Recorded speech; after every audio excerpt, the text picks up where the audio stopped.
ಹೋಗಿವೆ, ತಳದಿಯ ನೀರೆಲ್ಲ ಬತ್ತಿ ಹೋಗಿವೆ, ಕಾಡು ನಿತ್ಯ ಹಬ್ಬಿದೆ. ಇದಕ್ಕೆಲ್ಲ ಯಾರು ಕಾರಣವೆಂದು ಜ್ಞಾನ ದೃಷ್ಟಿಯಿಂದ ನೋಡಿದರೆ ಒಬ್ಬ ಈಕೆಯ ಸೊಕ್ಕೆ ರಕ್ಕಸಿಯವರೊಳು ತನ್ನ ನಿಜ ರೂಪವನ್ನು ಮರೆಮಾಚಿ ಮಹಿಷಿಯ ರೂಪವನ್ನು ಅಂದು ತಪಸ್ಸನ್ನು ಆಚರಿಸುತ್ತಿದ್ದಾಳೆ.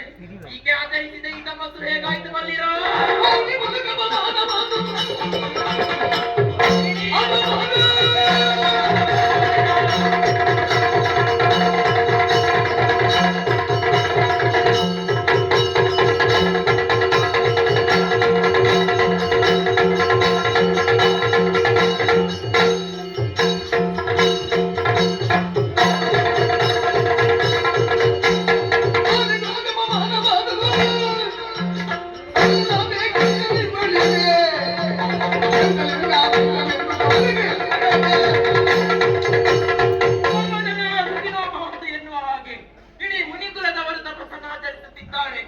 ಆದರೆ ಇವಳು ತನ್ನ ಸ್ವಾರ್ಥ ಉದ್ದೇಶವನ್ನು ಹೊಂದಿ ತಪಸ್ಸನ್ನು ಆಚರಿಸುತ್ತಿದ್ದಾಳೆ.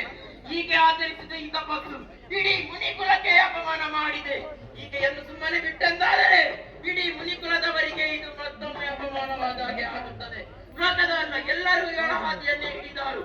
ಈಕೆ ಎಸಗಿದ ಕೃತ್ಯಕ್ಕೆ ಸರಿಯಾದ ಶಿಕ್ಷೆಯನ್ನೇ ಒದಗಿಸಬೇಕು. ಹೇಗೆ ಈಕೆ ಬಯಸಿದ್ದು ತನಗೆ ಮಗ ಬೇಕು ಎನ್ನುವ ಹಾಗೆ ಈಕೆಯ ಉದರದಲ್ಲಿ ಇನ್ನು ಮಹಿಷನೇ ಜನಿಸಲಿ.